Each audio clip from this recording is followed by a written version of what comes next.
ప్రస్తుతం ఇప్పుడు రేవంత్ రెడ్డి గారి పరిపాలన ఏ విధంగా అనిపిస్తుంది మీకు? నమస్తే అమ్మ.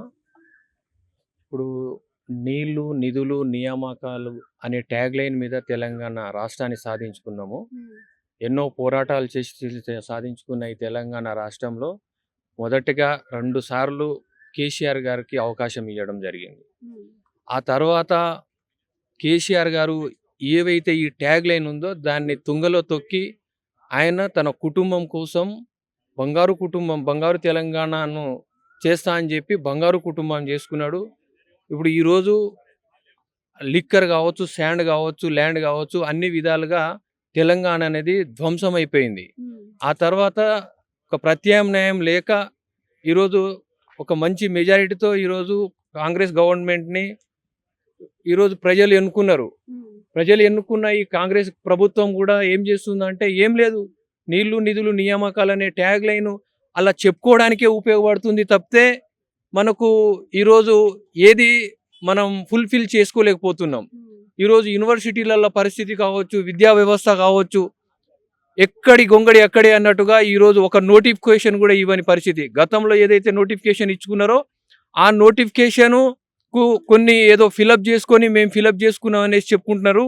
కానీ ఈరోజు 1,50,000 ఉద్యోగాలు మనకి ఈరోజు వేకెన్సీస్ ఉన్నాయి, బ్యాక్లాగ్స్ అంతే ఉన్నాయి.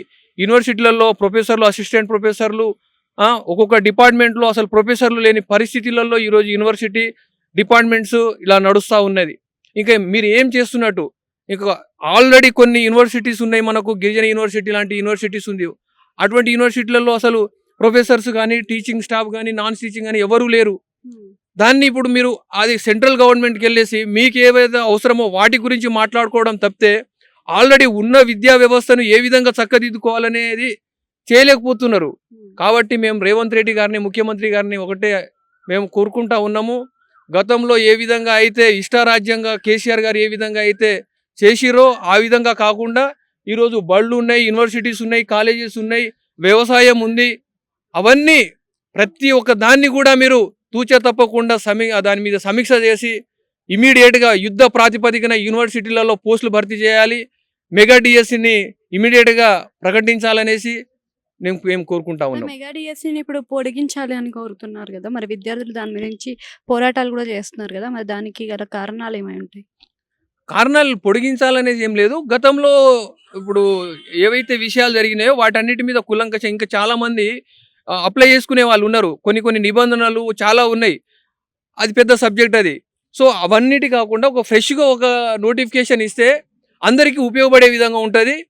సో దాని ద్వారా కొన్ని పోస్టులు కూడా భర్తీ చేసుకునే అవకాశం ఉంటుంది. అందరికీ అది ఉపయోగంగాను, మరి కొంతమంది దాన్ని అప్లై చేసుకునే అవకాశం కూడా ఉంటుందని తెలియజేసుకుంటున్నాను. ఓకే. అంటే లాస్ట్ టైమ్ అప్లికేషన్ ఫీజ్ నుంచి చూసుకున్నా అని 2,000, 3,000 అని చెప్పారట. సో ఇప్పుడు అది అప్లికేషన్ కూడా చేసుకోలేని స్తోమత కొంతమందికి ఉండదు. మరి వారి పరిస్థితి ఏ విధంగా ఉంటుందండి?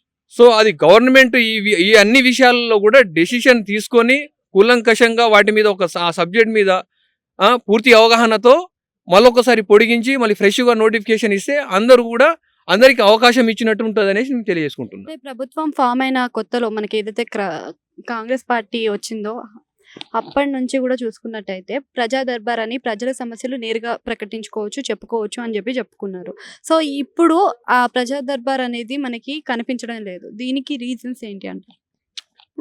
ఇప్పుడు వారు ఏదైతే అనుకున్నారో ఇంకో 4 రోజులైతే తేటతెల్లం అవుతుంది కదమ్మా. ఇప్పుడు వారు ప్రజా దర్బార్ పెట్టుకుంటా ఉన్నారు.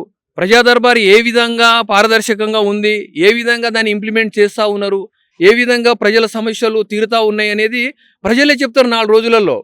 కాబట్టి వీటన్నిటి మీద కూడా వారు ఖచ్చితంగా శ్రద్ధ వహించి ఈ సమస్యలన్నింటినీ పరిష్కారం చేసే విధంగా ప్రజారంజకమైన పరిపాలన అందించాలనేసి మేము కోరుకుంటా ఉన్నాము. అది జరగాలనేసి మా బాధ అంతా.